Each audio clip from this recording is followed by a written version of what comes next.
Welcome to okay TV. This is Kavya. Today news updates ఇప్పుడు చూద్దాం. రవీంద్ర భారతిలో ప్రభుత్వ పాఠశాలల విద్యార్థులకు ప్రతిభా పురస్కారాల ప్రధానోత్సవ కార్యక్రమంలో ముఖ్యమంత్రి రేవంత్ రెడ్డి పాల్గొని విద్యార్థులకు పురస్కారాలు అందించారు. ఈ సందర్భంగా సీఎం రేవంత్ రెడ్డి మాట్లాడుతూ ఇలాంటి కార్యక్రమాన్ని ప్రభుత్వం అధికారికంగా నిర్వహిస్తే బాగుండేదన్నారు. వందే మాతరం ఫౌండేషన్ ఇలాంటి మంచి కార్యక్రమం ద్వారా మా బాధ్యతను గుర్తు చేసిందని, ప్రైవేట్ పాఠశాలలతో పోటీ పడి ప్రభుత్వ పాఠశాల విద్యార్థులు రాణించడం ప్రభుత్వానికి గర్వకారణమన్నారు సీఎం రేవంత్ రెడ్డి.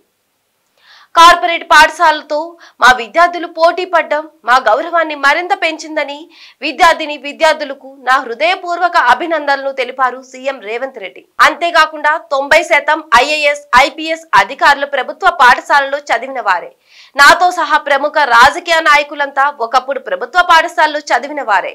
విద్యార్థులు రావడం లేదని సింగిల్ టీచర్ పాఠశాలలను మూసివేసే పరిస్థితి గత ప్రభుత్వంలో ఉండేది. మౌలిక వసతులపై దృష్టి కేంద్రీకరించకపోవడం వల్లే ఈ పరిస్థితి. కానీ సింగిల్ టీచర్ పాఠశాలలను మూసివేయొద్దని మా ప్రభుత్వం నిర్ణయం తీసుకుంది. ప్రతి గ్రామం, ప్రతి తండాకు విద్యను అందించేలా ప్రభుత్వం ముందుకు వెళ్తుంది. శిథిల వ్యవస్థకు చేరిన అన్ని ప్రభుత్వ పాఠశాలల భవనాలను పునర్నిర్మించేందుకు 2000 కోట్లతో పనులు ప్రారంభించాం. విద్యార్థులను బడిలో చేర్పించేందుకు ప్రొటోఫెసర్ జయశంకర్ బడిబాట కార్యక్రమాన్ని ప్రభుత్వం నిర్వహిస్తుంది. ప్రభుత్వ పాఠశాలల నిర్వహణను మహిళా సంఘాలకు అప్పగించాం. గ్రీన్ ఛానల్ ద్వారా నిధులు విడుదల చేయాలని అధికారులను ఆదేశించాం. ప్రభుత్వ పాఠశాలలు సెమీ రెసిడెన్షియల్ విధానాన్ని అమలు చేసే అంశాన్ని ప్రభుత్వం పరిశీలిస్తుంది. రెసిడెన్షియల్ స్కూల్ ద్వారా తల్లిదండ్రులకు పిల్లల సంబంధాలు బలహీనపడుతున్నాయని ఒక స్టడీ రిపోర్ట్ వచ్చింది. గ్రామాల్లో ఉండే పాఠశాలలపై నిర్లక్ష్యం వహించొద్దు. విద్య మీద ప్రభుత్వం పెట్టేది ఖర్చు కాదు, పెట్టుబడి. విద్యపై పెట్టే పెట్టుబడి మన సమాజానికి లాభాన్ని చేకూరుస్తుంది. త్వరలో విద్య, వ్యవసాయ కమిషన్లను ఏర్పాటు చేసి నిరంతరం సమస్యలను పరిష్కరించే వెసులుబాటు కల్పించబోతున్నాం.